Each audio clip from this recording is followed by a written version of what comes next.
Bonjour Monsieur Berten. Bonjour Sema. Voilà, il y a une semaine exactement, on était ici Oui.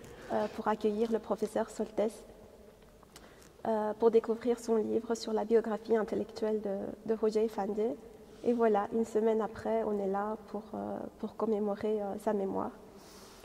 Alors j'ai plusieurs questions à vous poser, Monsieur Berten. Tout d'abord, quels sont vos sentiments, vos pensées concernant le décès de Fethullah Gülen? Quelle fut votre première réaction en apprenant la disparition? Et comment vous vous souviendrez de lui?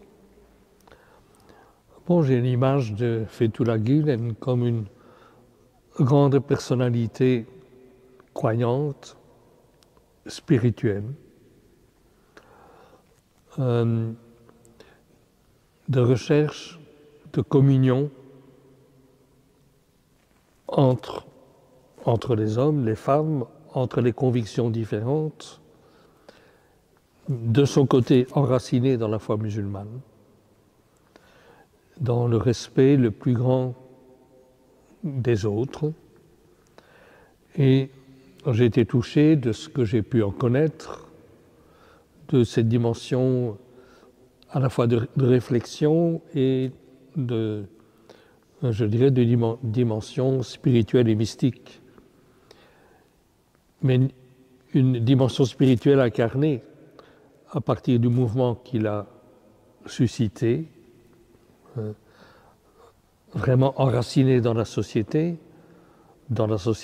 turque quand c'était possible, pour une amélioration, je dirais, de la qualité de la société et de la vie de tous, que ce soit à partir de l'enseignement, à partir de l'université, à partir de la presse, la télévision. Donc c'était pour moi une vision très, très globale des choses portée par cette foi. Merci beaucoup. Accepteriez-vous de partager quelques-unes de vos expériences personnelles avec le mouvement? Comment vous l'avez connu? Oui, je l'ai connu de deux façons. D'abord par le fait que depuis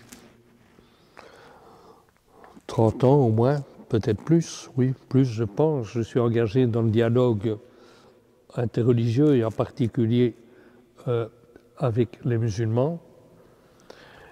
Et que dans ce cadre, et entre autres à partir d'une association que j'avais suscitée qui n'existe plus, Espace, Spiritualité, Culture et Société en Europe, nous avions des contacts et en particulier un certain nombre de rencontres avec quelques jeunes de l'IDP, Intercultural Dialogue Platform, avec qui nous sommes vraiment profondément entendus. Nous avons fêté des iftars ensemble. Ils sont venus fêter une fois dans notre église avec la communauté célébrante un dimanche soir une Ashura, ce qui a marqué beaucoup. Et donc, il y avait des liens profonds d'amitié et d'intercompréhension, qui est un terme plus ou moins qu'on trouve dans le Coran, me semble-t-il. Et c'était très riche. Et dans ce cadre, il nous a invités, un petit groupe de 3, à faire une visite en Turquie.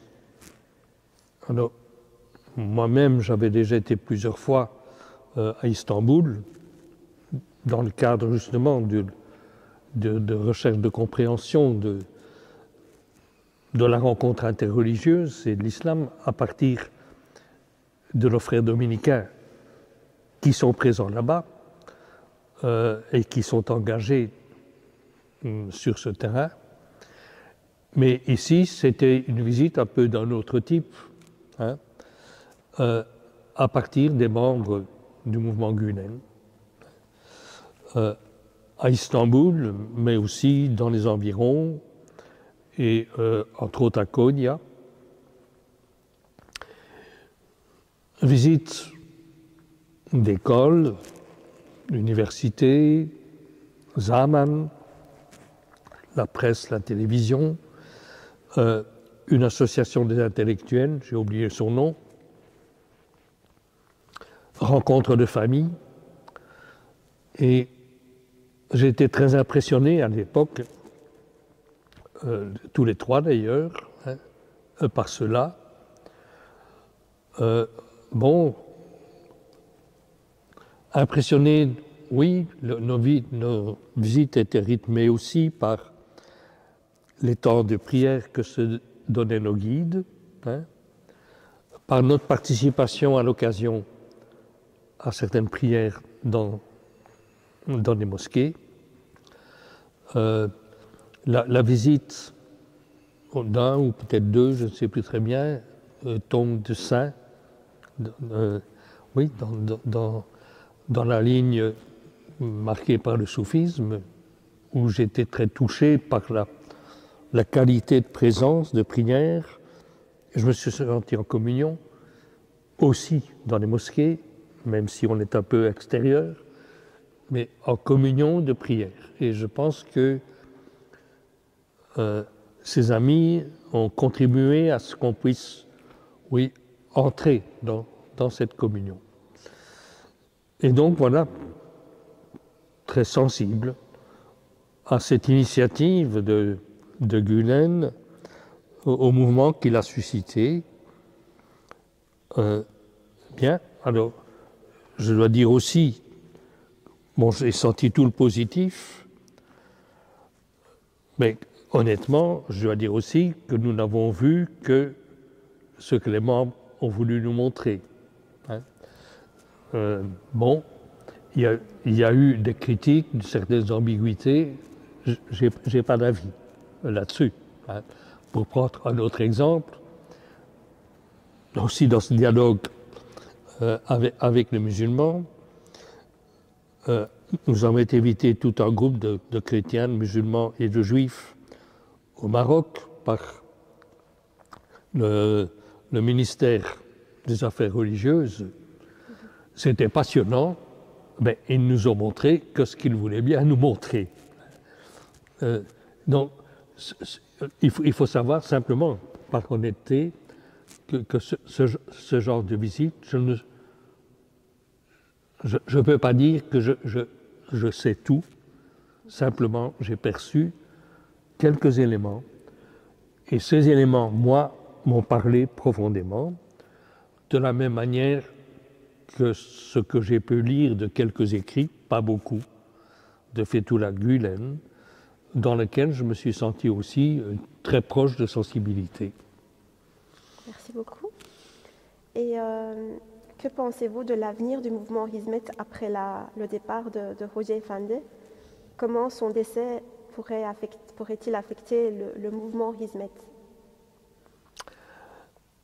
J'avoue que je n'ai pas d'avis sur cette question. Je vois que ce n'est pas simple.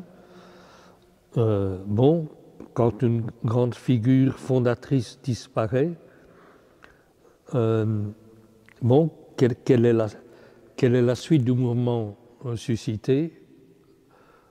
Quelque part, il est l'élément fédérateur du mouvement.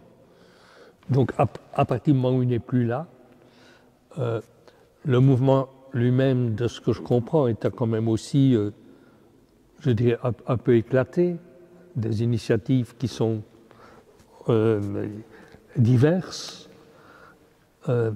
Qu'est-ce qui pourra fédérer maintenant la suite du mouvement?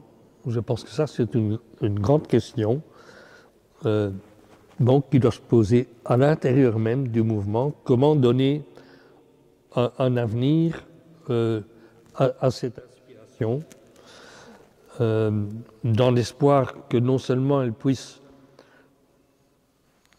continuer à se développer, à agir dans les différents pays où vous êtes présents, mais de tenir aussi dans cette espérance qu'en Turquie, un jour, le mouvement puisse retrouver sa pertinence, sa présence et son service de la totalité de la population. Je pense que là, il y a un très gros enjeu et que la réponse ne viendra pas comme ça tout de suite. Merci beaucoup. Alors, Monsieur Berten, comment vous évaluez l'importance du dialogue interreligieux? On en a déjà un peu parlé, qui est quand même l'un des piliers essentiels du mouvement Gülen avec l'éducation et l'aide humanitaire, et particulièrement en prenant en compte la rencontre quand même historique de Fethullah Gülen de Roger Effendi avec le pape Jean-Paul II. Quels impacts, selon vous, cette rencontre a-t-elle pu avoir sur la promotion du dialogue interreligieux? Pour la rencontre avec Jean-Paul II, je n'ai pas d'avis précis. Hein. Bon, Jean-Paul II a rencontré tellement de personnalités, sauf que c'était un signe de plus de la volonté de Jean-Paul II de soutenir, dans un sens spirituel, tout ce qui est rencontre entre les religions. Ça, c'est clair. Maintenant, les enjeux aujourd'hui me paraissent fondamentaux